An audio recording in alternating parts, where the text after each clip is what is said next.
তখন আমার এই এপিসোডটা আপনারা দেখেছেন, তখন নির্বাচনের ফলাফল পাইয়া গেছেন মনে হয় সবাই।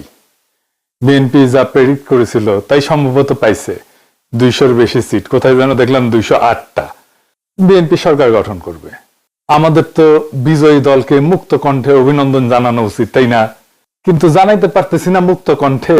অভিনন্দন জানাই, অভিনন্দন জানাবো, কিন্তু মুক্ত কণ্ঠে জানাইতে পারতেছি না, কারণ আজকে আপনারা জিতছেন কিন্তু ইতিহাস অন্যদিকে হাঁটতেছে। কিছু বিষয়ের কারণে এই ভোটের গায়ে এমন ভাবে কালি লেগে গেছে যেটা খুবই খারাপ একটা কাজ হয়েছে। খারাপ কাজটা কি সেটা আমরা আস্তে আস্তে আলাপ করব। এইটার দরকার ছিল না এইভাবে কারচুপি করার। ভোটটা সুষ্ঠু হয়েছে কিন্তু রেজাল্ট সুষ্ঠু হয় নাই।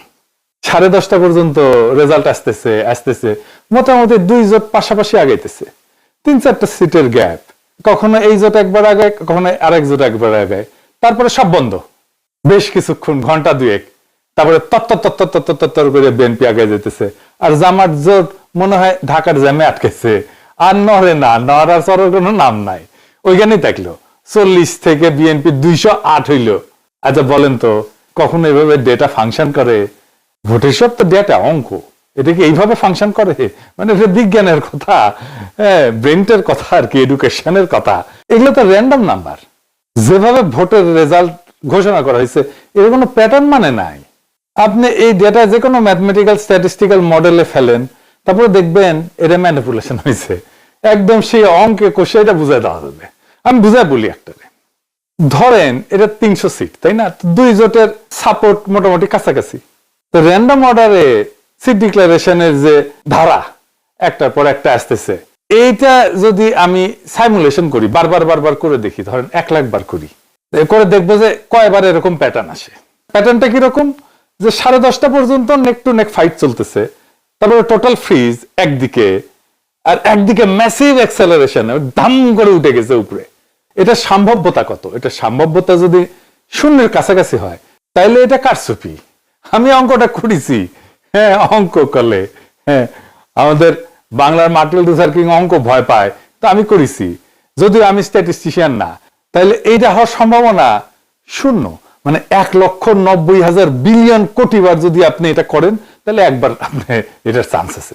মানে বুঝেছেন তো এডিটর সাহেব? লিখে দেন 1,90,000 বিলিয়ন কোটি বার আপনি যদি এটা সাইমুলেট করেন, প্রায় অসীম সংখ্যায়, তাহলে একবার এটা হওয়ার সম্ভাবনা আছে। এই এই এই নির্বাচনে যেটা হয়েছে, কি রেকর্ড দেখেছেন? গিনেস বুকে ঠাঁই পাবে বিএনপি দল হিসেবে। এবং তাদের বুদ্ধিজীবীরা এইরকম আসন সংখ্যার কথাই কিন্তু বলছে, 200-র বেশি পাবে বলছে না?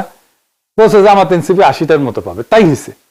আমার প্রশ্ন হইতেছে এত নিখুঁত প্রেডিকশন কেমনে করলো? তার মানে আগে থেকে সাজানো ছিল, তাই না?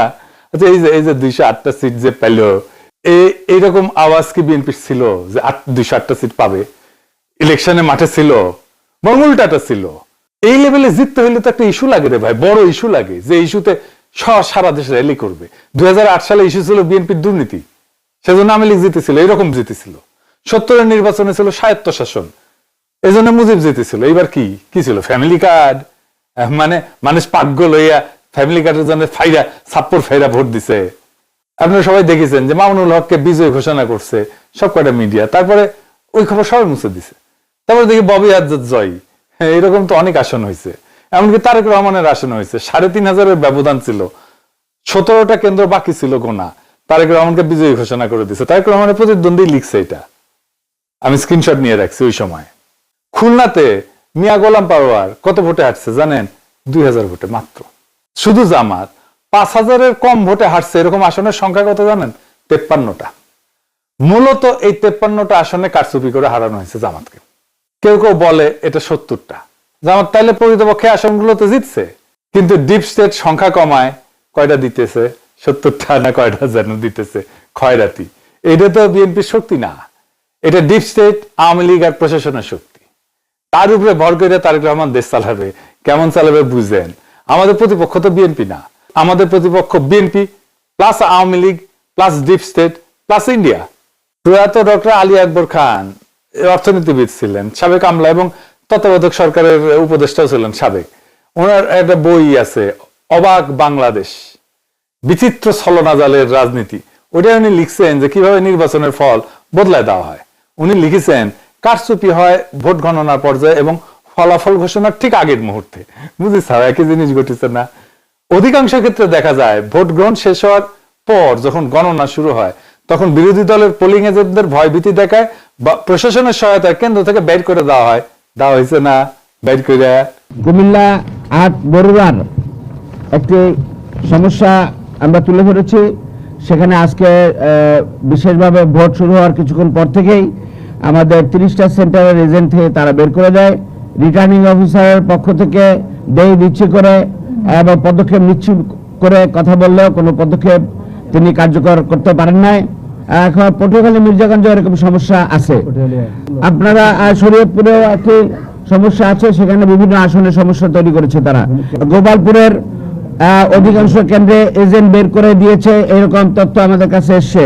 পোলিং এজেন্টদের অনুপস্থিতিতে যখন ভোট গণনা করা হয় তখন আসল জনমত প্রতিফলিত হওয়া কঠিন হয়ে পড়ে।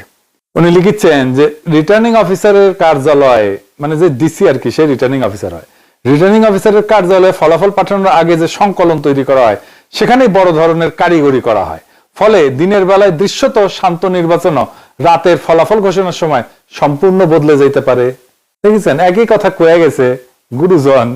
হ্যাঁ, কি চমৎকার কয়ে গেছে। এটাই ফলো করেছে আর কি, বুঝি চাও? এটাই জানে আমাদের অ্যাডমিনিস্ট্রেশন, এটাই জানে আমাদের প্রশাসন, এটাই জানে আমাদের ডিপ স্টেট, এই কাজই করে।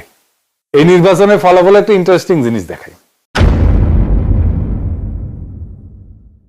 আমরা কলে জাতীয় পার্টিকে ওয়াইপ আউট করে দিছি।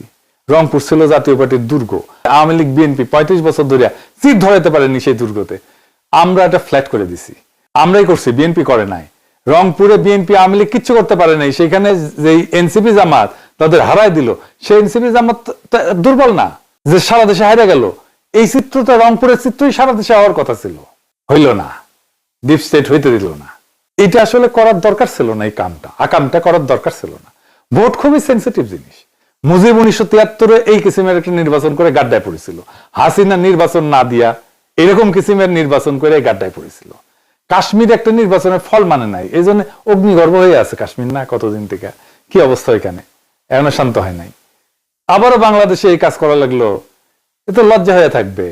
শুধু লজ্জা না, একটা বিপদ হয়ে থাকবে।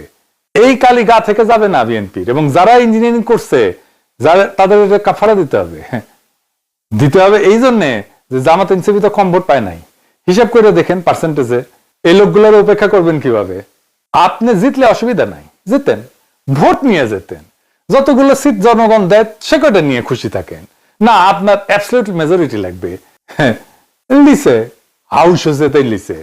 উইনস্টন চার্চিল দ্বিতীয় বিশ্বযুদ্ধের সময় বিশাল বড় নেতা ছিল, তার প্যারালাল কেউ ছিল না। ব্রিটিশ মিডিয়ার সে একজন প্রিয় পাত্র ছিল আর কি। সেখানে যাইতো, সব জায়গায় মিডিয়া তাকে ছুটে যেত। মারাত্মক হাইপ তার, যেখানে যায় বিশাল সভা করে। তার মতো প্রোফাইল কারো নাই। সে দ্বিতীয় বিশ্বযুদ্ধের বিজয়ের নেতা। সেই যুদ্ধ শেষ হওয়ার পর এই নির্বাচন দেওয়া হয়েছে, গোহারা হারছে লেবার পার্টির কাছে। তাকে নিয়ে হাইপ করে ভ্যানিশ হইল। আবার কিন্তু সে ঠিকই 5 বছর পরে নির্বাচনে জিতেছে। পাবলিকের মনে এরকম। চার্চিল যদি একটা বিশ্বযুদ্ধ জেতার পরে হারতে পারে, সেই তুলনায় আমরা কিছুই না। হারিছি, আমরা তো স্বীকার করি হারিছি। আমরা বিরোধী দল, অপোজিশন, কিন্তু আমরা রেসপন্সিবল অপোজিশন হইতে চাই। সামনের বার জিততে হবে। এই নির্বাচনের বিষয়ে যা যা আইনি ব্যবস্থা নেওয়া উচিত সেটা নিতে হবে। রেকর্ড রাখা জরুরি, সব ডকুমেন্টেশন রাখতে হবে। ভিডিও ডকুমেন্টারি কইরা পোলিং অফিসার, প্রিজাইডিং অফিসার যারা ছিল তাদের নাম টাম রাখতে হবে। নির্বাচন কমিশনে কারা কারা দায়িত্ব ছিলেন সবকিছু সহ প্রত্যেকটা কেন্দ্রে ভোটের ফলের কপি রাখতে হবে, স্বাক্ষর করা কপি। এই নির্বাচনে যা যা অনিয়ম হয়েছে সেটা ভিডিও ডকুমেন্টারি, ক্লিপ, অডিও সব আর্কাইভ করে রাখতে হবে। যে সমস্ত প্রার্থীকে হারায় দেওয়া হয়েছে তাদের পোলিং এজেন্টদের, কর্মীদের সাক্ষাৎকার ডকুমেন্ট করা উচিত। তারপর নির্বাচনের ক্যাম্পেইন করার সময় নারীদের উপরে যে হামলা করছে বিএনপি, সেগুলো ডকুমেন্টেশন থাকা উচিত। এই নির্বাচনে আমরা যে হাইপ তুলছিলাম সেটা তুলনাহীন। সেই জন্য সবাইকে আন্তরিক ধন্যবাদ।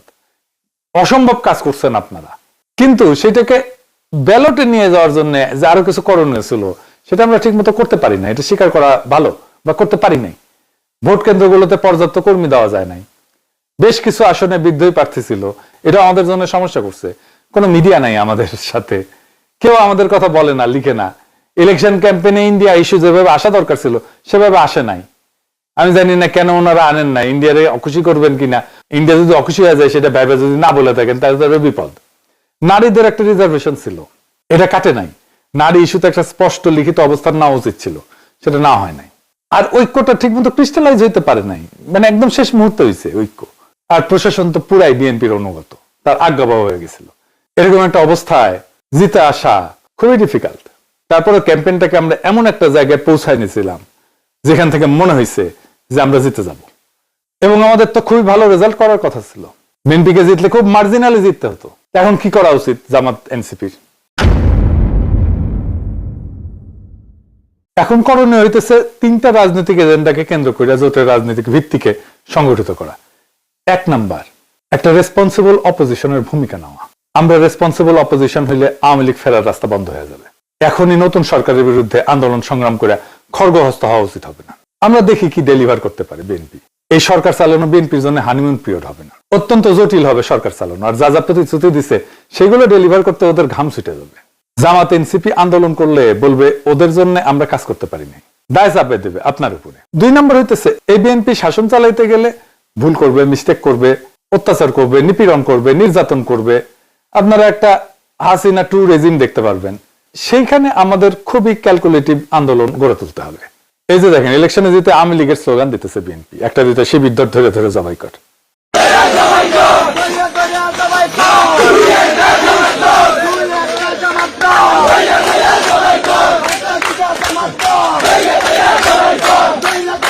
বিজয়ের উল্লাস চলতেছে দুবাই স্কুল। শুনেছেন? শুধু তাই না, আজকে শিবির নেতাদের বাসায় হামলা করতেছে।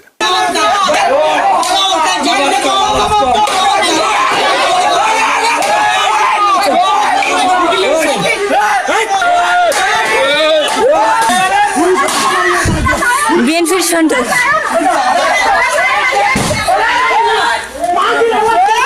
বিএনপির সন্ত্রাস সকল। আপনারা একটা আওয়ামী শাসন দেখবেন, লিগে রাখতে পারেন। আমরা আবার আগের সেই জায়গায় ফিরে গেলাম, 2008 সালে ফিরে গেলাম। এরপরের সময়গুলোও আবার রিপিট হবে, এবার হবে দ্রুত। হাসিনা 15 বছরে যা যা দেখছেন তা বছর দুয়েকের মধ্যে দেখে ফেলবেন।